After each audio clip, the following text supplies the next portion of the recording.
Another reason why I left religion and fundamentalist Christianity is that churches don't want their kids to understand about addictions and villainize anything they don't understand.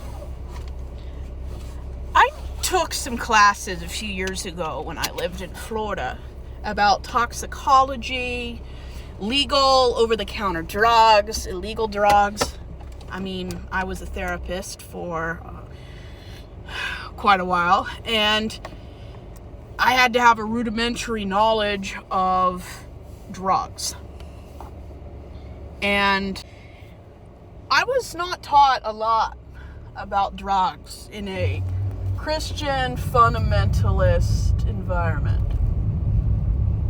I was told that they were wrong and that everything that went along with drugs was bad.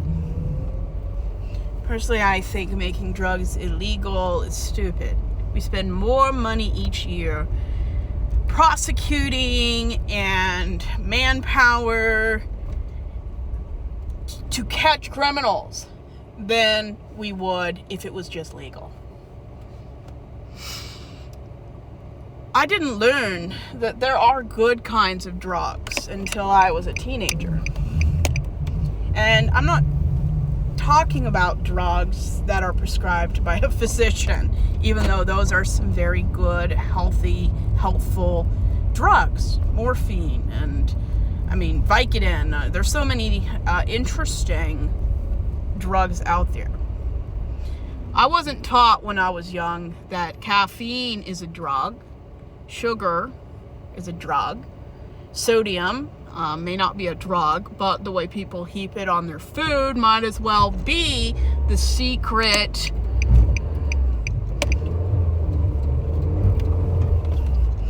ingredient on the Krabby Patty. all these things that are infamous, that people really do enjoy on their food or snack time. It's not surprising that these aren't talked about. The most abused drug on the planet is caffeine. Nicotine, which is found in cigarettes, is extremely addictive. And I've heard that they're putting more nicotine in things to get people more addicted. We learn about addiction in the homeschooling fundamentalist programs from Florida that I took. But we never learned about addictions that seem normal, but they're not. Okay? The whole concept of the 7 deadly sins isn't even biblical. The 7 deadly sins, not all of them are even named, I believe, in Proverbs. It's not a biblical idea. Would it have been interesting if the Bible had put the 7 deadly sins in there? Sure. There's a reason why gluttony is a 7 deadly sin. Overindulgence is a Christian pastime. Come on. The extreme fundamentalist groups I grew up in, it always felt like they thought everything was a sin, everything was wrong, too much of something was bad, and it's just not a great environment to be in.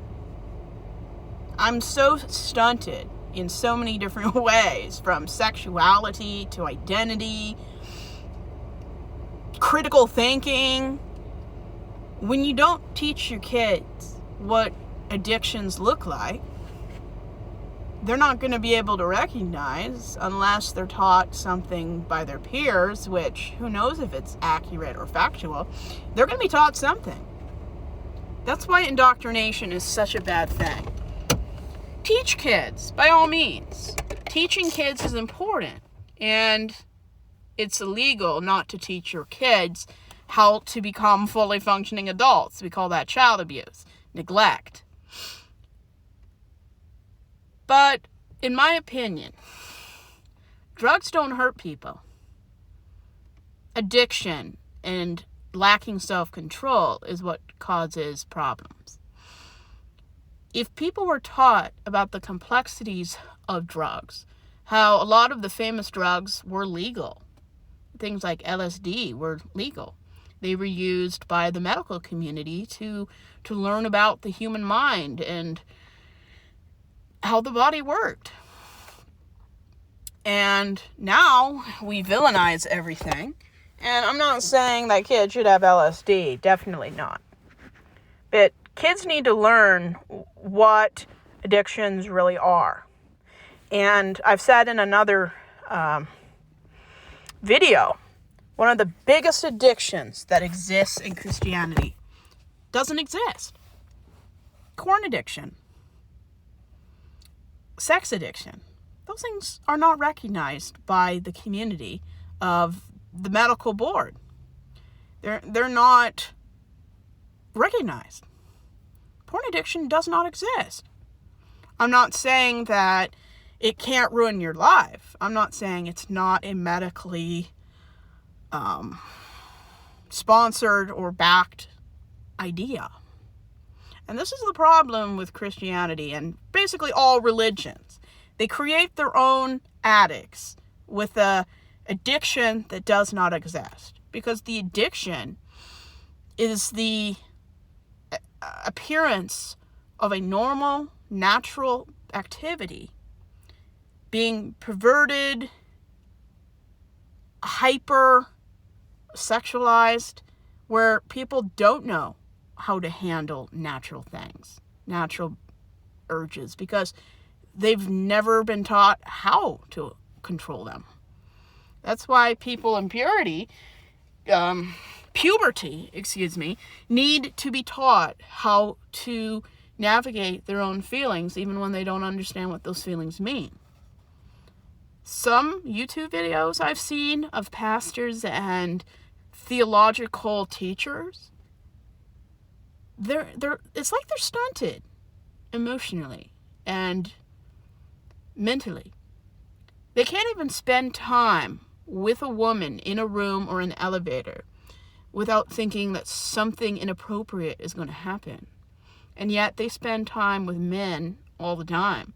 And never once does the idea of something inappropriate might happen, even though 1 out of 5 Christians are gay, according to statistics. 20% of people aren't heterosexual. You kind of get the feeling that if we actually understood addictions and taught our kids how to embrace the knowledge of addictions, and that a lot of the things in Christianity that are called addictions don't exist. They've been manufactured and created to make people helpless, reliant, and utterly ashamed of their own bodies. Christianity is made up of creating problems that don't exist, offering a solution that doesn't really fix a problem that's made up. I mean, corn addiction doesn't exist, yet they've made it up to make 50% of the population, mostly cis heterosexual men, embarrassed, uncomfortable, and an enemy within their own skin. A problem that doesn't exist, but they've created in order to make millions of dollars, probably billions. They offer Jesus, accountability partners, apps. But at the end of the day, unless you're asexual, aromantic, or somebody that doesn't have the expected, what I would call toxic expectations of heterosexuality, you're not probably going to get over the issue of having urges and desires that, whether you're married or not, are completely normal. But Christianity will create their own addicts and offer so many different ways to face the problems. But unless somebody is delivered of their natural things, which really, who would want to be delivered? The issue does not go away. You can force it down, you can ignore it, you can shame it, but it's not going anywhere unless you have medicine or something that makes it go down. Same with being queer, being non-heterosexual. They've created a problem, an addiction, like same-sex attraction that is not medically endorsed, backed, or has ever been proven to exist.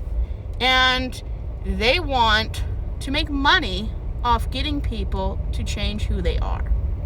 Not because they're unhappy with what they are, but because they believe that anything but this narrow-minded view of masculinity and femininity is acceptable. Imagine making your own addictions to make money. I read somewhere, I don't remember what his name is, but he was big in the gay conversion therapy environment. And recently, he got in trouble for illicit pictures of minors.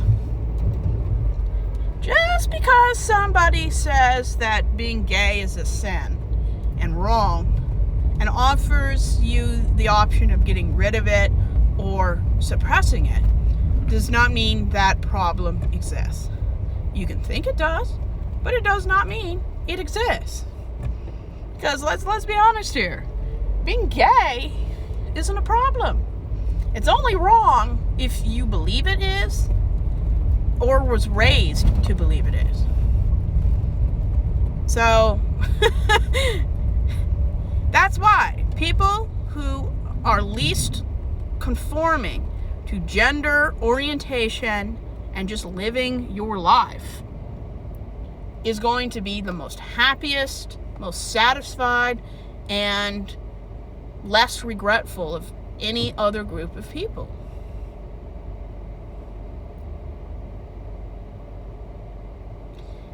The whole problem is that when your religion, well, all major world religions, organized religions, create problems that don't exist in places they don't exist, you're going to get a lot of problems. You're going to make people ashamed to being a man, of being not aromantic or not asexual. You're going to make people be a hypocrite. Religion, specifically Christianity, has an addiction problem. And it's not going away. It's just going to be something that's going to keep happening. Because what else can happen?